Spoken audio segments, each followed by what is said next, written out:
appreciate it very much. So our next session is on the HIPAA requirements as they relate to mobile apps. Fortunate to have Adam Green from Davis Wright Tremaine here. Adam, much like many of our presenters today and tomorrow, are repeat participants, so certainly appreciate them spending some time with us and sharing their expertise. So with that, I'll go ahead and turn it over to Adam.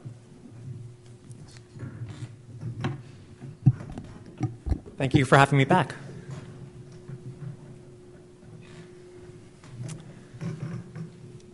Good morning, everyone. So today I'm going to talk about HIPAA requirements and mobile apps. So this is the part where normally I would throw out, I think, a lot of statistics. At this point, 113% of physicians would, have a smartphone and can't bear to lose it. There is, at this point, for every individual on the planet, there's 12 smartphones. You've pretty much all heard it before. Can we just go ahead and dispense and agree this smartphone and tablet thing is not going away?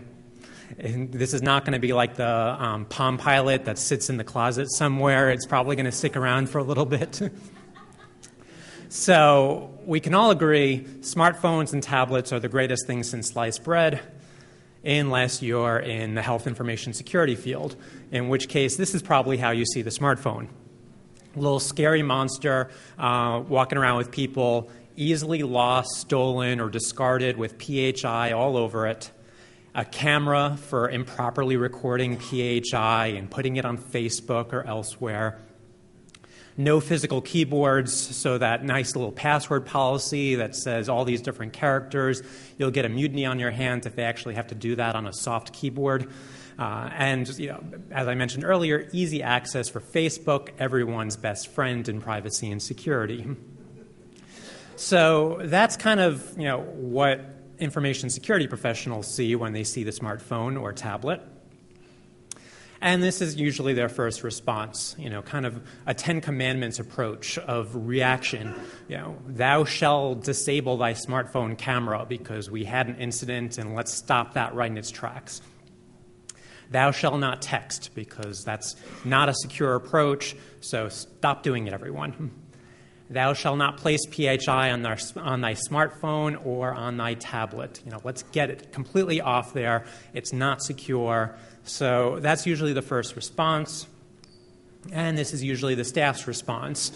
Kind of a see no evil, hear no evil, speak no evil approach of, okay, he's talking, don't text, but that's the only way the nurse is going to be able to get the doctor in a moment's notice. So, we'll have to ignore that policy just this once. So what I'd suggest is instead of just kind of a reactionary, stamping out that mobile device threat and, let's design an effective mobile app strategy, one that actually will better work with the organization. So first step would be identifying the mobile app needs. Second step would be integrating into the risk analysis, and then designing a comprehensive risk management strategy based on the results of that analysis. Everyone's favorite, obtaining business associate agreements where necessary, and performing due diligence. Doing that, pulling out that checklist and ensuring that you've got documented your security rule compliance. And then for patient and enrollee-facing apps, complying with the privacy rule. So let me go through those step by step. So identifying the mobile app needs. So for example, thou shalt disable thy smartphone camera. Well, is there actually some appropriate use of smartphone cameras that should be permitted and potentially even encouraged? Is there an appropriate way to securely share pictures and add them to the record? So for example, a picture's worth 1,000 words. We've all heard the expression, and it remains true in the medical field also. So, people now have high-resolution cameras in their pocket, and that's something not necessarily to be disabled, but something to potentially embrace to the extent that it can improve patient care. Thou shalt not text. Why are members of the workforce texting? Is email effective? You're now dealing with competition between important emails, junk, internal information, and not always easily accessible on mobile devices. So why are people not finding email effective? Is texting a more appropriate solution? This is one that you can set all the policies in the world, but if it's the most effective way for people to communicate, they're probably going to gravitate towards it.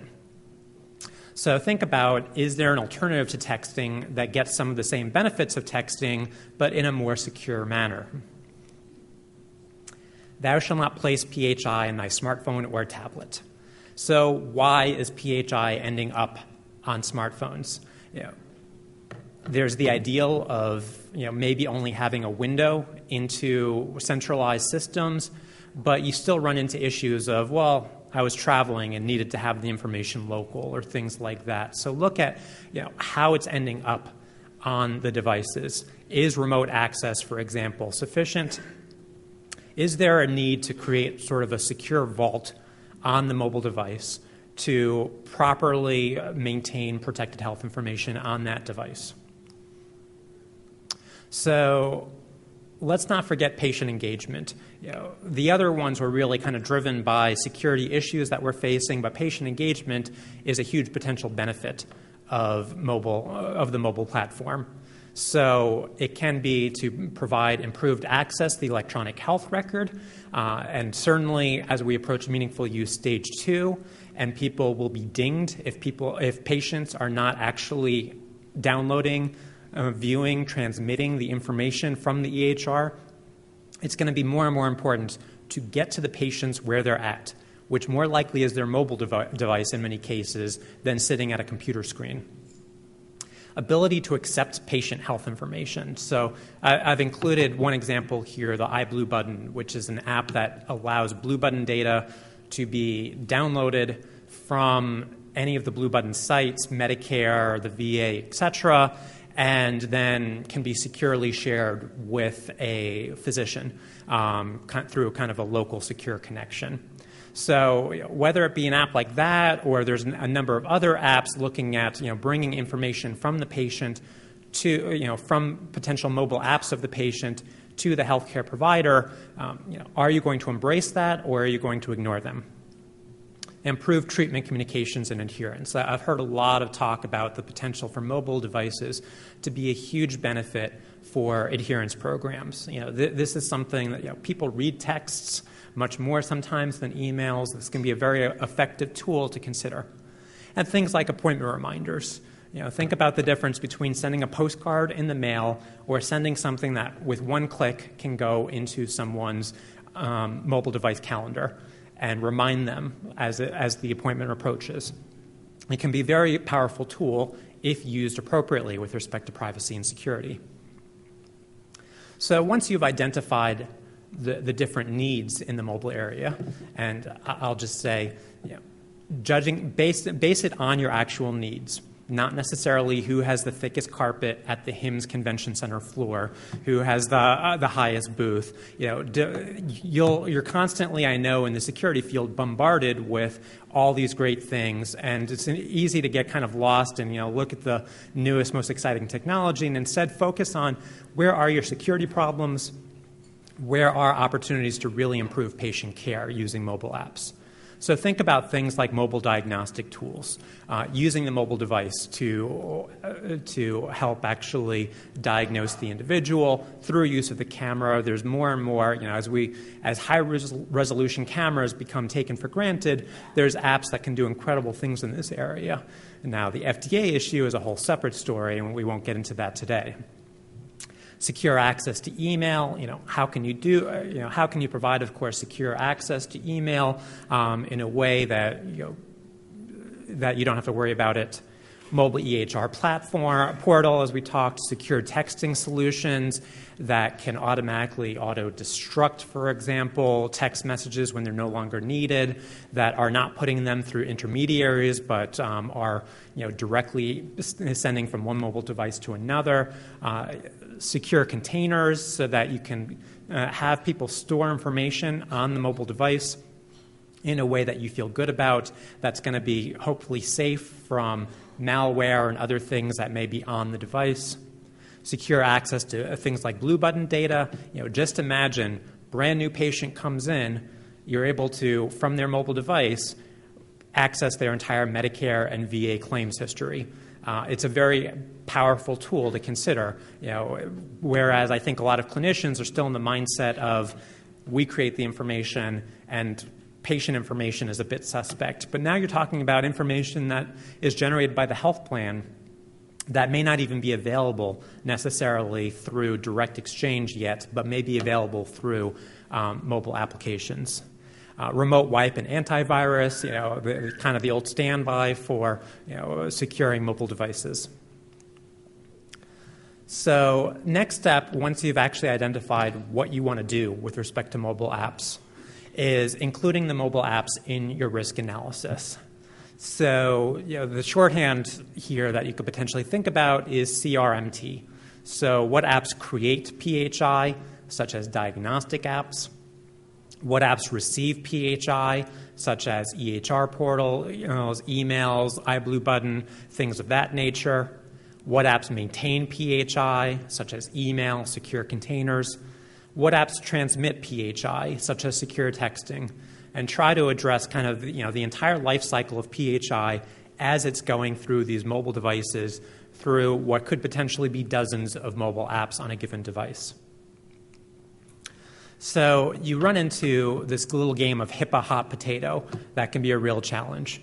So you can essentially have protected health information starting off at a covered entity, such as on a health plan server, where it is covered by HIPAA. And then it can be downloaded potentially by the patient through a mobile app, and it's on the patient device now, no longer covered by HIPAA, no longer kind of the HIPAA problem, which is not to say that there's not an important part to play for covered entities to help patients secure that information. But then it may hop right back into another HIPAA-covered entity, a physician tablet, for example, which may be covered by HIPAA. And so you get into some of these challenges of the information's covered by HIPAA here, not by here. It's transmitted. At what point is it no longer an issue? There's not necessarily easy answers. For transmission, probably I think the best answer, although not necessarily the only conclusion, is look at who's doing the transmission. So kind of the health plan in this case, where it's being transmitted from them, they probably have some obligation when they are actively doing the transmission. But then it's going to be out of their hands at some point. It's going to be in the ISP or something like that.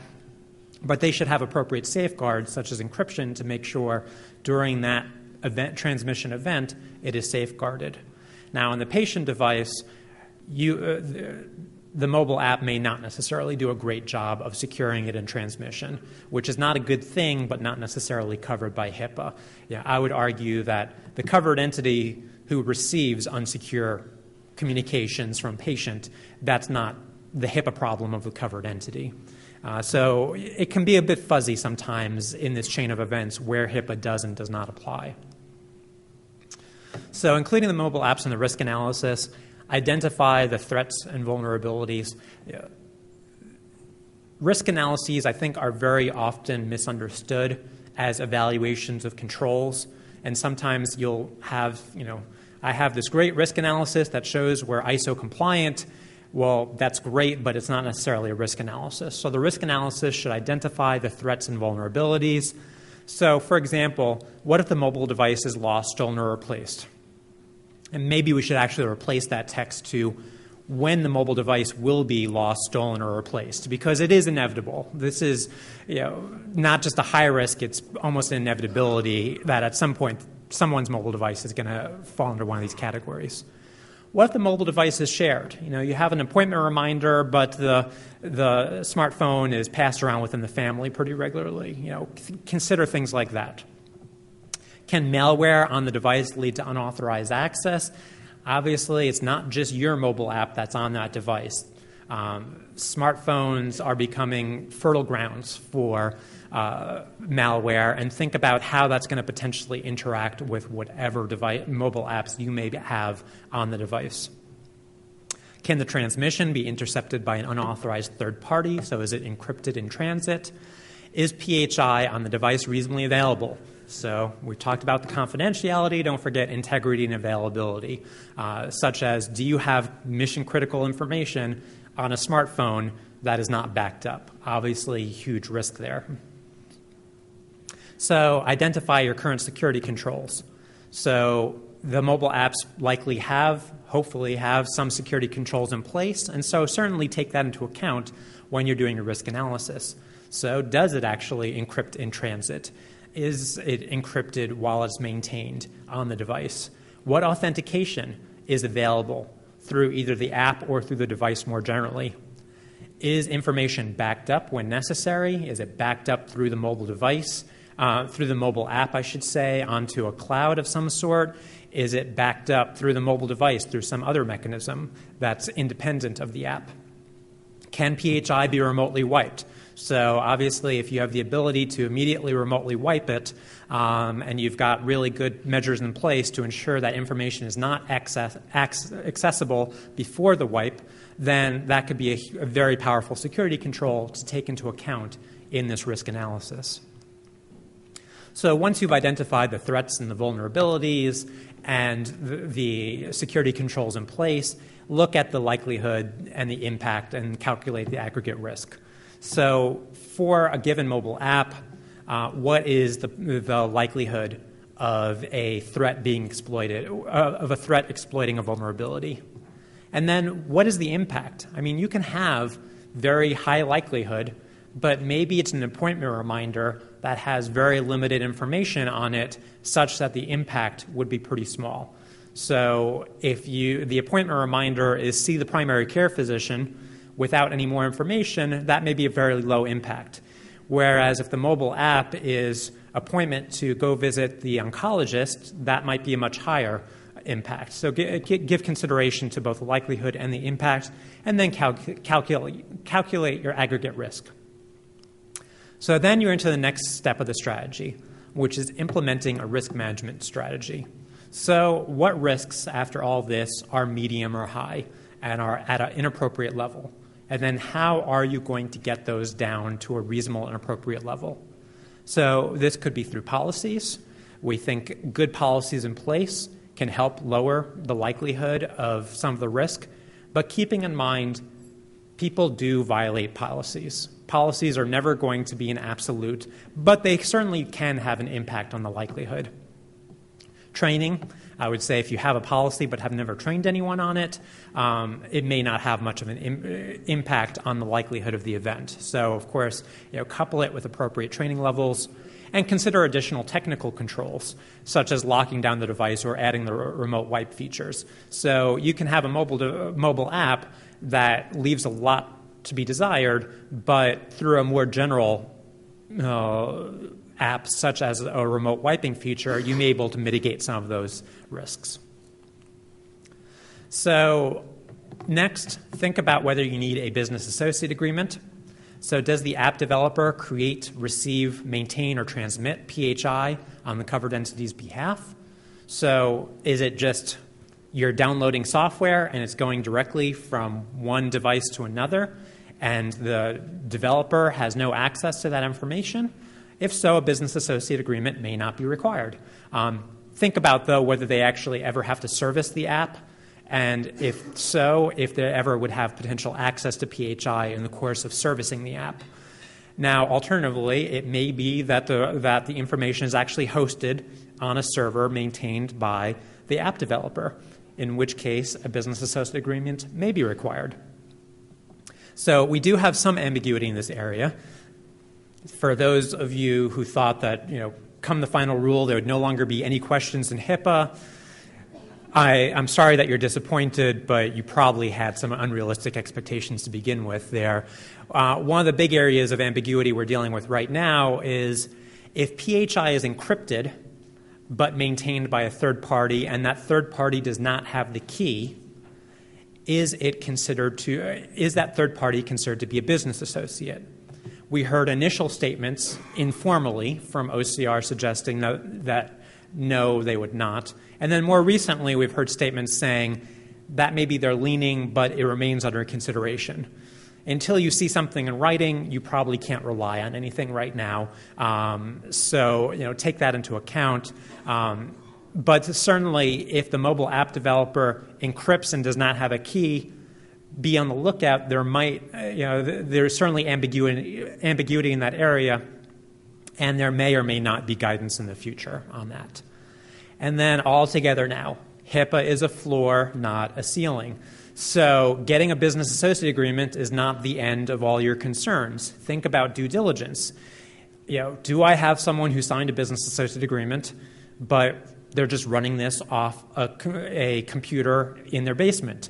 If so, that business associate agreement is not going to do you much good when you've put all of your PHI on that app and they have a breach and you are now stuck with the reputational harm from that. So consider what is the appropriate level of due diligence to the extent that the app developer does maintain or have access to protected health information. So next step would be kind of documenting your security rule compliance. Now, in the next few slides, I've got a lot of territory here. And for those taking copious notes, these slides are now available online. But I would say most of these should not be coming as surprises at this stage, but ideally should have already been included in the risk analysis and risk management plan. And so to the extent that you're going through this checklist and you're finding something that you haven't yet addressed before, consider whether there's some corresponding threat and vulnerability that should be added to your risk analysis. So, first would be, of course, documenting that you've included the appropriate threats and vulnerabilities in the risk analysis and the risk management plan. Sanctions for violations of policy. So, are people inappropriately using mobile apps and mobile devices? If so, make sure that you are consistently applying sanctions and documenting that for if and when OCR or some other agency comes around and audits you or has an investigation and wants to see evidence that you're just not sending people off into the wild with a mobile device. Reasonably review system activity. This is one of the biggest challenges, I think, in the mobile app realm because the general nature of most of these apps is not necessarily centralized. It may be more app to app. And so, give that some due consideration. Consider whether that is reasonable or appropriate. And what kind of threats, vulnerabilities, is there the possibility that you have a lot of inappropriate, impermissible uses and disclosures going on and no way to tell, in which case that may be something to consider putting the brakes on it. Versus do you have enough confidence in the other safeguards that if there's no centralized monitoring, that's reasonable or appropriate? Document that conclusion so that if you ever are asked, okay, where was the reasonable and appropriate system activity review here, you can document what you did or did not do and why. Authorization, supervision, and clearance. So is this basically just anyone can go onto the iTunes store, download an app, and access protected health information from your server? Probably not the best approach. So consider, how are you going to actually have authorization in place, clearance, supervision to make sure appropriate people have access to the apps and not others? So termination procedures. What happens when employees get terminated? Are there some apps that need to be disabled, especially if this is a bring your own device policy where they're not handing back their mobile device, but they may have some apps on there? How are you going to ensure that those mobile apps can no longer access the information, whether it be disabling it from their device or just terminating access from some more centralized point?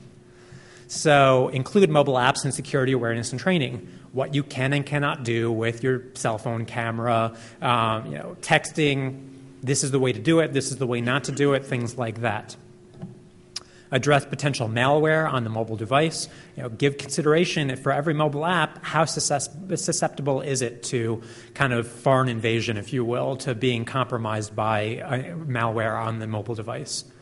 Address mobile app passwords. This can be a big challenge because your normal password policies for strong passwords may not be very effective on a mobile device. So think about what is and is not an appropriate password policy for mobile devices, and whether there is potential for multi-factor authentication or a really strong tool here is limiting the number of failed login attempts to ensure that maybe you don't have the Fort Knox of passwords, but you have pretty good security so that someone's not going to be able to sit there if they collect the device and try 15 different solutions until they come up with something. So, and of course, to the extent that you don't have strong passwords, document why it is you have other mitigating factors, safeguards in place. Identify and respond to mobile app security incidents. So, if you're a few years into this and you've never ever had a mobile app security incident, that may give you pause. Maybe you're not doing something right because probably there are some problems there, and think about whether you should be doing more to reasonably identify potential inappropriate uses of mobile apps and mobile devices. Ensure that PHI in the mobile apps is reasonably being backed up. And to the extent that you are not backing up PHI on a mobile device, you want to have the documentation of why that is reasonable or appropriate. Don't just think in yourself, this only handles appointment reminders. Who cares if this is not backed up? You want to document that analysis of why you have the information elsewhere, for example. Integrate mobile apps into contingency planning. So this can be a valuable tool for accessing email, for example, if email servers go down, for doing a wide range of things where there is a disaster. So think about how to bring these mobile devices into your contingency planning. And evaluation. How are you doing? Evaluate the mobile app program on a regular basis. So address physical security of the mobile devices. Not much you can do here. You can't obviously lock down the devices, but you can still potentially have policies that say, don't leave devices with PHI unattended. You may have lots of good safeguards to remote wipe and do otherwise, but probably still want to have the policy reflecting that you should not be leaving this stuff unattended. And certainly think about addressing which mobile devices need to be inventoried. Do you need to have an inventory of enterprise-owned devices that have PHI? What about bring your own device? Do you need to have an inventory of which devices have been authorized to receive PHI that are personally owned by members of the workforce? If you are not inventorying devices, whether they be enterprise-owned or mobile-owned, think about documenting why not. Why is it reasonable not to? What do we have in place to ensure that even if we don't have any idea which devices are out there accessing PHI, we still have a reasonable program in place? Ensure proper disposal, reuse of mobile devices with apps containing PHI. If these are going to charity, obviously make sure PHI is being properly wiped.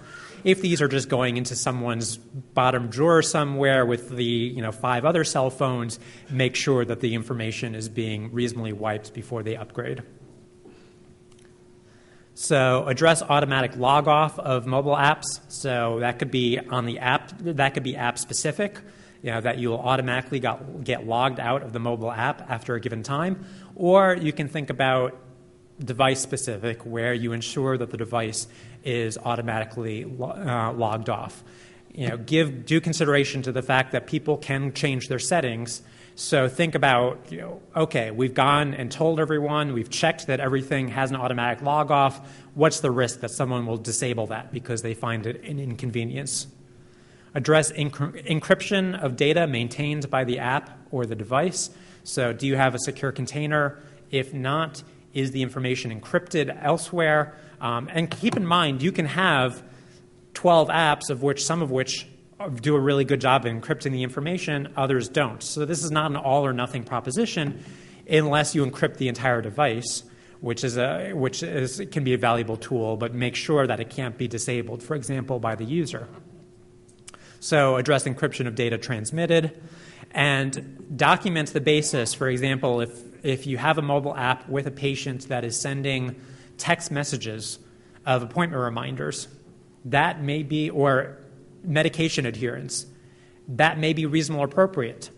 You need to document, though, why it's reasonable or appropriate, why the risk probably, the likelihood may be middle. There is oftentimes some encryption of texting, but it's not necessarily the best encryption, although honestly, I'm not sure that there's a very high likelihood of anyone intercepting texts. You tend to have to be a pretty sophisticated actor to be able to do so. But you want to have this kind of analysis documented. You don't want to just go ahead and say, okay, this information we can send via text, and that's the end of the day. So we're at a security conference. Kevin, David, am I allowed to mention the P word? I'll go ahead and take my chances and proceed to the privacy rule and mobile apps. So, right now you've created this nice, well-structured security program.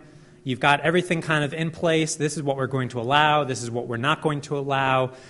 You've trained everyone. And then comes the X factor, the patient, which can throw everything up in the air under the privacy rule.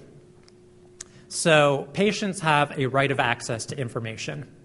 So included in that right of access is that a patient may access a copy of the designated record set. And so for your mobile apps, think about what is and is not part of the designated record set, which would be a medical record that is being relied upon. It could be, if it's a medical record that is not being relied upon by the covered entity for care treatment or otherwise, it may not be part of the designated record set. But if there's a potential that through this mobile app, be it within clinicians or otherwise, it's being relied upon, consider that may be part of the designated record set. How are you going to provide access? And it's not just medical records, it can also be billing information to the extent that there's mobile apps that are being used for billing functions. So a patient has the right to access a copy of the designated record set in the requested form and format if readily producible. If readily producible means you don't have to go out and buy technology to respond to a patient's request. It's rather whether you have existing technology that makes a copy readily producible in the requested form or format. So think about how this is going to interface with mobile apps. So a mobile app to a portal may be a very convenient way to help satisfy this right of access, providing access to designated record set information in the electronic health record, and can very much support meaningful use stage 2, getting more and more patients to actually use your patient portal. But not everyone will necessarily use this particular means of accessing the designated record set. And you can't force, no matter under meaningful use 2, how much you want to, you can't force people to use a particular means of accessing the information. So patients may still prefer things like unencrypted emails. And the guidance to the omnibus rule makes clear that you can go ahead and send unencrypted emails, and in fact, you may be required. If it's readily producible, and I think oftentimes it will be readily producible, if it is readily producible, and that's what the patient wants, that's what the patient gets. The preamble suggests that you provide a warning in that case. So you provide the warning. If the patient says, okay, I'm willing to accept that risk, then you provide it. And so no matter how great your mobile app may be, you still may be resorting to unencrypted emails, which I know kills a lot of the security professionals who have it in their head, under no circumstances should you ever be sending PHI through an unencrypted email. Well, actually, you may be required to do so under the privacy rule. So there's a different, although very similar right for the patient to receive confidential communications. And the name is a red herring, because it could be the opposite of confidential if that's what the patient actually wants. So a covered entity, a healthcare provider in this case, must accommodate reasonable requests for communications to patients by alternative means or at alternative locations. And even though the title of this provision is confidential communications, it may be less confidential, and you still have to accommodate this. For health plans, there's a different wrinkle. You can actually require certain statements by the individual about why the accommodation is needed. So this is not limited to the designated record set compared to that right of access before. This is any communications of PHI. So this would cover, for example, sending out appointment reminders or adherence reminders or things of that nature. Some patients may prefer communications through a mobile app if you make that available. Others may prefer through unencrypted email or even unsecured texting, and look at if it's reasonable to accommodate that request. And then conversely, other patients may want more confidential information, so you may decide under the security rule, okay, it is reasonable to send appointment reminders through unsecured text messaging. I've looked at the risks. I've looked at the risk level is low. But if a patient comes and says, I don't want that, I want it sent through this other means, you do have to accommodate that. So whatever you do in the security rule, you have to be flexible with respect to the privacy rule. So don't let security trump patient preference. I know it's always kind of something that many security professionals think they can and should do. And there may be limited circumstances. If the patient says, here's my USB, put it into your system, then that's posing a risk potentially to the privacy and security of other patients. And so that's a different story. But if we're only talking about the security of that patient's information, don't let security trump that patient's preference, no matter how much you paid for that secure mobile app. So with that, let me open it up to questions, and if we may actually be able to get out a bit early for lunch, but go ahead. Sorry, I'm hungry too. No, not intended to discourage. Just a quick question. Two challenges that I see with respect to storing PHI on a mobile device. One is complying with the accounting rule and also with the proposed access report requirement under that rule if it ever goes through. And the second, as a business associate, when you have the obligation to return or destroy the PHI upon termination of the contract, once it's there, it's on your server, it's easy. It's easy to comply with those two obligations. But once it's out there on mobile device and Apple, iPhone, iPad, Droid, whatever you have, it's a lot harder to rein that information in and comply with those two obligations. So I'm wondering if you can address that challenge. So, no, those are privacy rule. I won't go into that. No, those are two very good questions. For accounting of disclosures and the proposed access report, the current saving grace, I think, for accounting of disclosures is that it excludes disclosures to the individual or disclosures for treatment, payment, healthcare operations. And so to the extent that you're using mobile apps to communicate to the individual, that's going to be excluded. To the extent you're using mobile apps for clinicians within the organization or others or non-clinicians within the organization, that's going to be uses. It's not going to be subject to the accounting of disclosures. But it is a good point to keep in the back of your mind, at any point, am I using a mobile app to make a disclosure that doesn't fall under one of those exceptions? And if so, the current accounting of disclosures covers all protected health information, not just designated record set information, so you do want to include that. Now, there's the very scary proposed right to an access report, which would say if information is in a designated record set, you need to record and provide to individuals upon request all accessing of that electronic designated record set information. And so mobile apps could certainly play a part there. Now, I won't suggest that you go out and do anything based on the proposed access report provision because it's very controversial. We don't know what the final rule will look like. It may look very different. It may drop the access report entirely. We don't know. But if that does get finalized, certainly give thought to whether mobile apps are accessing the designated record set. And remember, the proposed access report is limited to electronic designated record sets, not all PHI. So you'd want to give thought to whether you have mobile apps accessing electronic designated record set information, and if so, you would want to be able to record that. Now, ideally, you already have audit logs so that you know that someone is not inappropriately accessing the electronic designated record set through mobile app or otherwise. But this would certainly be something that you have to be cognizant of.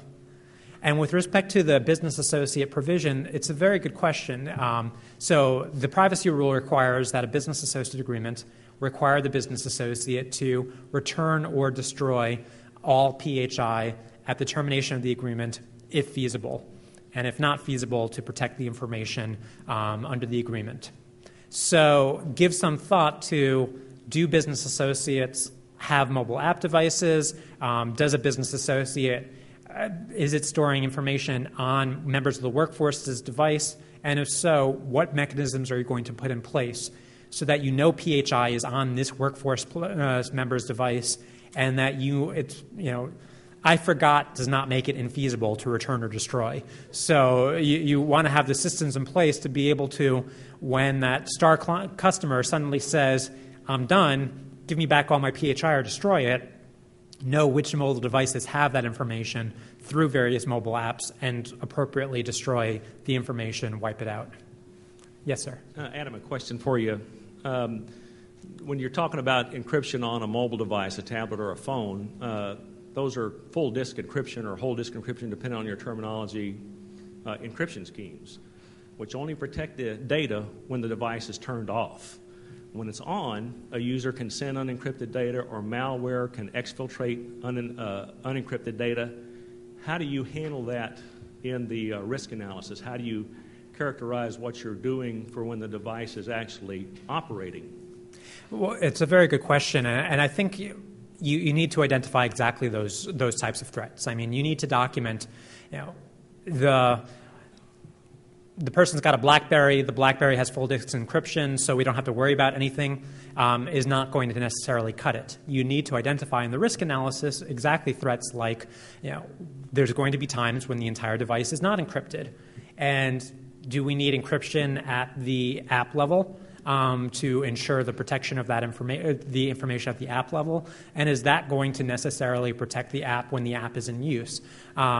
What other safeguards do we have in place? Do we have malware detection on the device to protect it? So look at all these threats, look at what are the risks there, and make sure that you have reasonably evaluated the likelihood and the harm, and then brought it down to reasonable appropriate levels. Any other questions? Okay, well, Kevin, I'll hand it back to you.